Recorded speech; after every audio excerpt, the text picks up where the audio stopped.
Rosie et la noix géante. Dans une forêt colorée vivait un petit écureuil rose nommé Rosie. Elle aimait les noix plus que tout.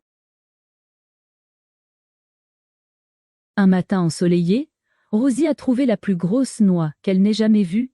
Elle était énorme et brillante.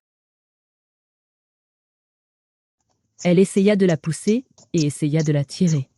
Mais la noix géante ne bougeait pas. Se sentant un peu vaincue, Rosie décida de demander de l'aide à ses amis. D'abord, elle trouva Barnaby l'oiseau bleu. Il était joyeux mais petit. Barnaby essaya de picorer la noix, mais elle était trop dure. Il rebondit simplement dessus. Ensuite, Rosie trouva Finnegan le mulot. Il était intelligent mais aussi très petit. Finnegan suggéra de la rouler, mais même en poussant ensemble, elle était trop lourde. Rosie savait qu'elle avait besoin de plus d'aide. Elle alla trouver Barnaby le blaireau. Barnaby le blaireau était fort. Il essaya de pousser la noix avec ses pattes puissantes.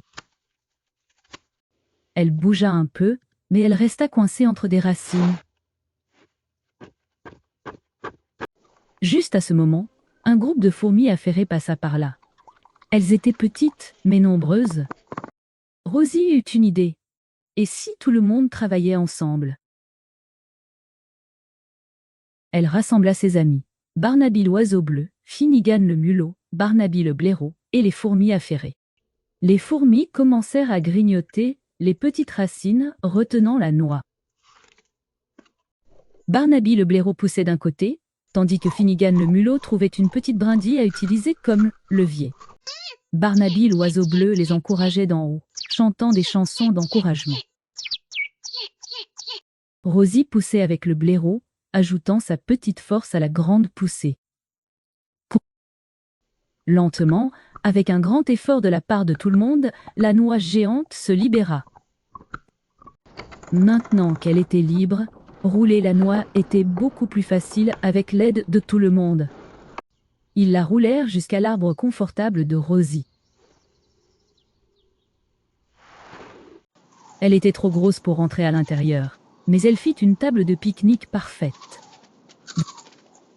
Rosie a appris que même les plus grands défis peuvent être surmontés avec un peu d'aide des amis. Cette histoire t'a plu? Abonne-toi pour en découvrir d'autres.